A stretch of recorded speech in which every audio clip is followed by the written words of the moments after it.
praise God! Magandang gabi po sa bawat isa. Tunay na napakabiyaya at mabuti ang Lord dahil muli nagdaan ng isang linggo na naging mabuti ang Diyos. Marahil ang bawat isa sa atin ay napagod, naging busy, pero sabi nga po sa isang kanta, ikaw ang aking kapahingahan sa mundong nakakapagod. Amen. Hayaan po natin na sa gabing ito, ang presensya ng Panginoon ang maging kapahingahan natin. Hayaan po natin na ang kanyang mga salita ang maging kalakasan ng bawat isa po sa atin. At hayaan po natin na ang Panginoon ang magsalita, kumausap sa atin sa gabing ito. Inaanyayahan ko po ang lahat na yumuko at tingin po natin ang patnubay at pagsama ng Lord sa kanyang gawain. Hallelujah, Lord Jesus, we worship your holy name, Ama, sa pangalan ni Jesus. Sa gabi pong ito, muli kami nagpapasalamat sa malayang pagkakataon na patuloy mo pong ipinagkakaloob upang ang iyong mga salita ay aming mapag-aralan, aming mapagbulay-bulayan, Panginoon. Dalangin po namin, Panginoon, na ang lahat ng mga anak mo na magbubukas ng kanilang mga puso, ng aming isipan, Panginoon, ay patuloy na mapagpala ng iyong mayamang presensya, ng iyong mayamang salita, Panginoon, na ibabahagi mo, Panginoon, sa buhay ng bawat isa. Salamat, Lord, at patuloy na ikaw po ang kumilos, ikaw ang mataas, ikaw ang mahayag, ikaw po, Panginoon, ang manguna sa gawain mong ito. Sa iyo po ang lahat ng papuri, sa iyo po ang lahat ng pagsamba, sa pangalan ni Jesus. Amen and amen. Amen. Ayan. Tunay na napakabuti po ng Panginoon. Bagong taon na punong-puno ng biyaya, ng pagpapala na nagmumula sa Panginoon. At katulad nga po ng ating tema, Rebuilding Lives. Amen. May mga bagay na muling bubuuin ng Panginoon. May mga bagay na muling aayusin ng Panginoon sa ating mga buhay. At ang mensahe po ng Lord na ibinigay niya po sa akin at nais niya pong ibigay sa bawat isa sa atin ay tungkol sa it's not over yet. Amen. Hindi pa tapos ang Panginoon. Marahil yung 2023 natapos na. Pero ang Diyos ay palaging nagsisimula ng panibagong bagay at biyaya sa buhay ng bawat isa sa atin. At sabi nga po dito sa ating pag-aaralan, it's not over yet. Hindi pa tapos ang Panginoon sa ating buhay. Meron pa siyang nais gawin. Meron pang nais patunayan ng Lord sa mga anak niya na nagtitiwala at susunod sa Kanya. At samahan niyo po ako na basahin ang ating text sa Amos 9 verses 11 to 15. Yan, sabi po rito sa verse 11, sa araw na iyon, ibabangon kong muli ang nawasak na kaharian ni David at aayusin kong muli ang mga nasirang dako. Ibabalik ang mga guho. Itatayo kong muli iyon kagaya nung una. Sa gayon ay sasakupin ng Israel ang nalalabi sa lupain ng Edom at ang lahat ng bansang dati aking pag-aari.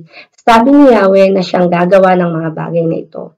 Verse 13, sinabi rin ni Yahweh, darating ang panahon, mag-aararo ang magbubukid habang nag-aani pa ang manggagapas. At maghahasik na ng binhi ng ubas ang magsasaka habang gumagawa pa ng alak ang mag-aalak. Dadaloy sa mga bundok ang bagong alak at masaganang aagos sa mga burol. Verse 14, ibabalik ko sa kanilang lupain ang aking bayan. Itatayo nilang muli ang kanilang mga lungsod na nawasak at doon sila maninirahan. Tataman nilang muli ang mga ubasan at sila'y iinom ng alak. Magtatanim silang muli sa mga halamanan at kakain ng mga bunga niyon. Verse 15, ibabalik ko ang Israel sa lupaing ibinigay ko sa kanila at hindi na sila maaalis pang muli roon. Si Yahweh na inyong Diyos ang nagsasalita. Amen. Tunay na napakabuti po ng Panginoon at nais niyang kausapin ang bawat isa.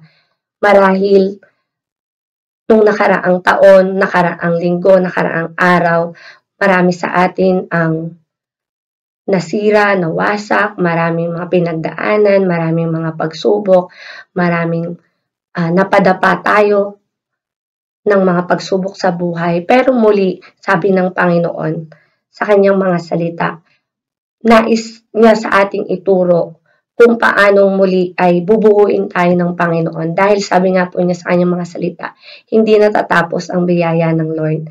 At kung babasahin po natin ang Book of Amos, isang bagay po yung pinapakita dito ng Lord, yung promise of restoration, kung paano yung mga nawasak, nasira, ay kayang muling buuin ng ating Panginoon. Kung may mga nawala sa ating mga buhay, kayang ibalik ng Panginoon. At napakabuti ng Lord. God not only promised that restoration will come, hindi lang basta nangako ang Panginoon na bubuuin niya muli, kundi sinabi sa atin ng Panginoon yung mga bagay na dapat natin gawin para muli maranasan natin ang pagkilos, paggawa at muling pagbuo ng Panginoon sa buhay ng bawat isa sa atin. At sa gabi pong ito, meron po tayong isang tanong na sasagutin. At ito po yung, how could God possible restore His people? Amen. Hindi kalooban ng Panginoon na manatili tayo sa ating kalalagayan ngayon. Kung pakiramdam natin tayo ay nakadapa ng mga pagsubok, kung pakiramdam natin tayo ay wasak, tayo ay nasira, tayo ay broken, muli, hindi natatapos ang pangako ng Panginoon sa ating mga buhay. At sa gabi pong ito, nais ko pong i-share yung 4 na pangako ng Panginoon kung paano niya muli bubuuin, kung paano muling itatayo, ibabangon ng Panginoon ang mga anak niya na nagtitiwala, nananampalataya at susunod sa kalooban ng Lord. Amen. At ang una po, nangako ang Panginoon by lifting them up. Amen. Sabi po sa Amos 9 verse 11, sa araw na iyon, ibabangon kong muli ang nawasak na kaharian ni David. Amen. Ibabangon kong muli. Ito po yung pangako ng Panginoon. Patuloy niya tayong itataas. Patuloy niya tayong ibabangon. Kung pakiramdam natin nalulunod na tayo sa maraming pagsubok, maraming inaharap sa buhay, pakiramdam natin tayo ay broken, pakiramdam natin tayo ay wasak, sira, pero patuloy tayong ibabangon ng Panginoon dahil itong kanyang pangako. At sabi nga po niya sa kanyang mga salita, ang mga anak niya na nagtitiwala ay palagi niyang isinasama sa parada ng tagumpay. Amen. Kalooban ng Panginoon na muli tayong magsimula, patuloy tayong muling bumangon. At sabi dito, itatayo kong muli iyon kagaya ng una. Amen.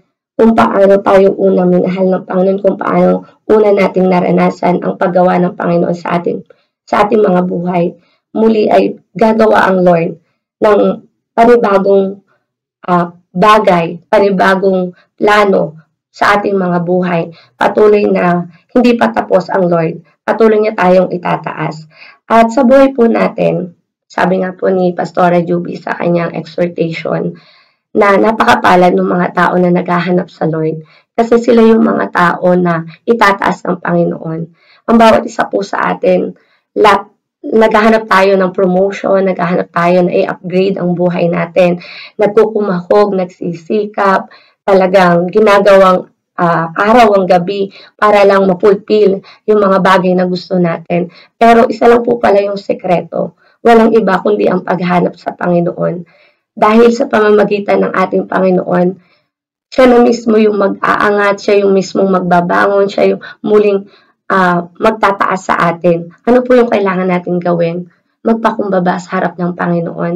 Kasi sabi po ng Panginoon, patuloy niyang itataas yung mga tao na nagtitiwala at sumusunod sa Kanya. At ito po yung isang bagay na ipinangako ng Panginoon sa Kanyang bayang pinili. At ngayon ay pinapangako rin sa atin ng Panginoon na hindi na tayo hahayaan na manatili na nakabaksak. Patuloy tayong ililift up ng Panginoon. Patuloy niya tayong iaahon, ibabangon, itataas. Kaya kung ano man po yung mga bagay na sa tingin natin ay nawala, sa tingin natin ay nasira sa ating mga buhay, muli itong itatayo, muli itong ibabangon tayo muli ng Panginoon. At patuloy po tayong magtiwala sa Kanya. At masusumpungan po natin madali nating masusumpungan ang kaharian, ang kalooban ng Panginoon at patuloy tayong itataas ng Lord sa ating mga buhay. At pangalawang bagay po na pinangako ng Panginoon sa atin ay fixing them up. Amen. Fixing. Sabi po sa Luke 19 verse 10, Jesus described the Father as a good shepherd who would leave the 99 in search of the one. Jesus came to seek and to save that which is lost. Amen. Fixing them up. Amen. Ang pangako ng Panginoon ay patuloy niya tayong bubuuin. Patuloy ang Panginoon na pinapahalagahan, patuloy tayong hinahanap ng Panginoon. Sabi nga po niya sa kanyang mga salita sa Luke 19 verse 10, kaya niyang iwan yung 99 para dun sa isa na kaluluwa na nangangailangan ng kaligtasan, nangangailangan ng salvation na nagmumula sa Panginoon. Ipinapakita po ng Panginoon sa kanyang mga pangako, kung gaano tayo kahalaga, kung paano tayo minamahal, kung paano tayo pinahahalagaan ng Panginoon, na itong buhay na pinagkakatiwala niya sa atin ay patuloy na mapahalagahan natin, patuloy na maibalik natin sa Panginoon. At ito yung pangako ng Panginoon na patuloy na hinahanap niya tayo, patuloy niya tayong namimiss, patuloy tayong aayusin, bubuuin ng Panginoon, na minsan maraming mga mananampalataya o mga tao na hindi masumpungan ng Panginoon o ayaw lumapit sa Lord kasi pakiramdam nila may kulang. Pero ang totoo, sa Panginoon natin mahahanap yung mga bagay na hinahanap natin, yung mga bagay na pakiramdam natin ay kulang tayo, yung mga bagay na pakiramdam natin ay wala sa atin. Patuloy na sa Panginoon natin mahahanap ang tunay na kakontentuhan, ang tunay na pagkabuo natin. At sabi po, dito po sa pangatlong bagay, ito po yung pangatlong pangako ng Panginoon. By giving them increase. Amen. Sabi niya po sa verse 12, sa gayon ay sasakupin ng Israel ang nalalabi sa lupain ng Edom at ang lahat ng bansang dati aking pag-aari. Sabi ni Yahweh na siyang gagawa ng mga bagay na ito. Verse 13, sinabi rin ni Yahweh, darating ang panahon, mag-aararo ang mga magbubukid habang mag-aani pa ang mga gagapas. At maghahasik na ng binhi ng upas ang magsasaka habang gumagawa pa ng alak ang mag-aalak. Dadaloy sa mga bundok ang bagong alak at masaganang aagos sa mga burol. Amen. Pangako ng Panginoon sa mga anak niya na tayo'y patuloy niyang pagpapalain. Amen. Dito sa verse na ito, pinapakita ng Panginoon yung overflowing ng mga biyaya at pagpapala na nakahanda na sa ating pagsunod, na nakahanda ng gawin ng Panginoon kung tayo ay hindi matatakot na humakbang, na kung tayo ay susunod at gagawa sa kalooban ng Panginoon. Ang pangako ng Panginoon sa buhay ng mga anak niya na magtitiwala at susunod sa Kanya ay patuloy na bibigyan niya tayo ng buhay na ganap at kasiyasiya. Ito yung ipinangako ng Lord na kayang-kayang gawin ng Panginoon kapag tayo nagtiwala at pag tayo humakbang sa mga bagay na pinapagawa niya sa atin. At yung po yun yung pangatlong pangako ng Panginoon, by giving them increase. At ang panghuli po ay by replanting and maturing them. Amen. Sabi po sa verse 40 ng Amos, ibabalik ko sa kanilang lupiin ang aking bayan. Itatayo kong muli ang kanilang mga lungsod na nawasak at doon sila maninirahan. Amen. Ibabalik ko ang Israel sa lupaing binigay ko sa kanila at hindi na sila maaalis pang muli roon. Si Yahweh na inyong Diyos ang nagsasalita. Ito po yung pang-apat na pangako ng Diyos sa atin, replanting. Amen. Dadalhin tayo ng Panginoon doon sa isang mainam na pastulan. Dadalhin tayo ng Panginoon sa isang lugar, sa isang ministry, sa isang gawain na kung saan makukultivate tayo, kung saan tayo ay marirebuild, kung saan tayo ay lalago. Kaya ihanda po natin ang ating mga sarili dahil merong isang napakadakilang bagay na gagawin ang Panginoon kung tayo ay magdedesisyon na sumunod at gumawa sa kalooban ng ating Panginoon.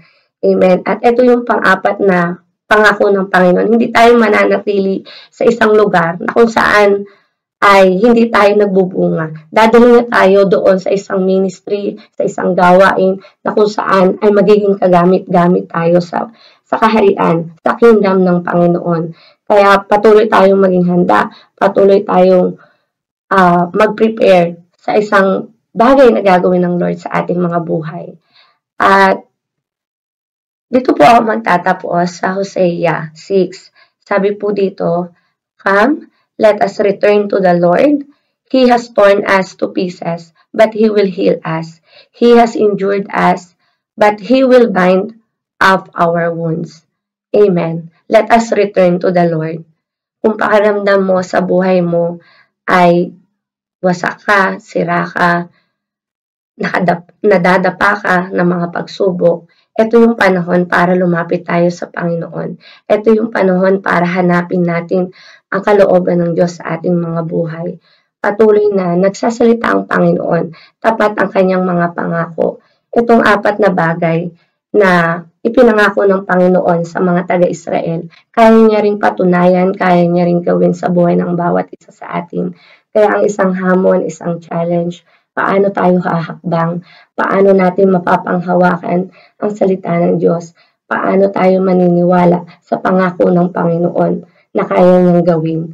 Kaya muli po, sa maiksing mensahe ng Panginoon, patuloy niyang inire-remind ang bawat isa sa atin na tapat ang Diyos na nangako, tapat ang salita ng Panginoon, at pwede nating mapanghawakan ang pangako ng Panginoon sa ating mga buhay. At sa gabing pong ito, muli tayo po ay mananalangin, magpapasalamat tayo sa Panginoon dahil patuloy na pinapaalala ng Panginoon kung gaano niya tayo kamahal, kung paanong ang mga pangako niya ay buhay, totoo, at kayang maganap sa buhay ng bawat isa sa atin. Kaya po muli tayo pong lahat yumuko, tayo ay magpasalamat sa mga salita na ating pong napakinggan. Hallelujah, Lord Jesus, we worship your holy name. Pinupuri, sinasamba, dinadakila, pinapasalamatan, pinupuri ka namin, Ama, sa gabing ito. Hallelujah, Jesus. Hallelujah, hallelujah. Oh, we worship, we praise you, Lord. Hallelujah, you deserve the highest praise.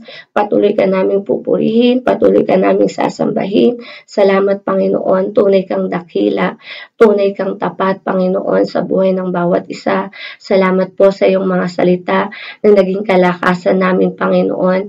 Salamat sa iyong mga pangako, sa libo-libo mong pangako, Panginoon, na kaya mong gawin, kaya mong tuparin, Panginoon, kung kami ay susunod, kung kami, Panginoon, ay hahakbang sa iyong kalooban. Salamat, Panginoon, sa iyong mga salita na patuloy na magiging kalakasan, magiging paalala sa amin na, Panginoon, sa aming buhay. Tanging ang mga salita mo ay hindi nagbabago. Ang salita mo ay mapanghahawakan namin, Panginoon. Patuloy mo kaming ibabangon, patuloy mo kaming bubuuin, patuloy mo kaming pagpapalain, patuloy, Panginoon, na meron kang dakilang bagay na gagawin sa buhay, Panginoon, ng bawat isa. Kaya muli, Panginoon, sa bawat anak mo na nakikinig ng iyong mga salita, sa bawat anak mo, Panginoon, na nagbukas ng kanilang mga puso, tumanggap ng iyong mga salita, dalangin namin, Panginoon, na matanggap nila ang biyaya ng iyong mga salita. Nagdedeklara kami, O Diyos, ng kapayapaan, ng kagalakan, Panginoon, na patuloy na inaalis, inaagaw ng mundong ito, Panginoon. Patuloy na sa iyo namin masumpungan ang kagalakan at kapayapaan, Panginoon, na hindi kayang ibigay ng mundo. Salamat, O Diyos, ng iyong mga salita. Sa iyong presensya, Panginoon, makakaranas ng panibagong bagay. Magsisimula ang bagong bagay, Panginoon, sa buhay ng bawat isa sa amin. Salamat, Lord, tunay na napakabuti mo, dakila ka, kaya patuloy ka naming sasambahin sa aming mga buhay, Panginoon. Ikaw ang mataas, ikaw ang mahayag, at patuloy mo po kaming gamitin, Panginoon, at patuloy na ang iyong presensya, ang iyong Holy Spirit, Panginoon, ang maging patnubay at gabay namin, Panginoon, sa aming paglakad at pagsunod sa iyong kalooban. Sa iyo po ang lahat ng papuri, sa iyo po ang lahat ng pagsamba, sa pangalan ni Jesus. Amen and amen. Amen. At muli, magandang gabi po sa bawat isa at mapagpala po ang bawat isa ng kanyang mga salita. God bless po.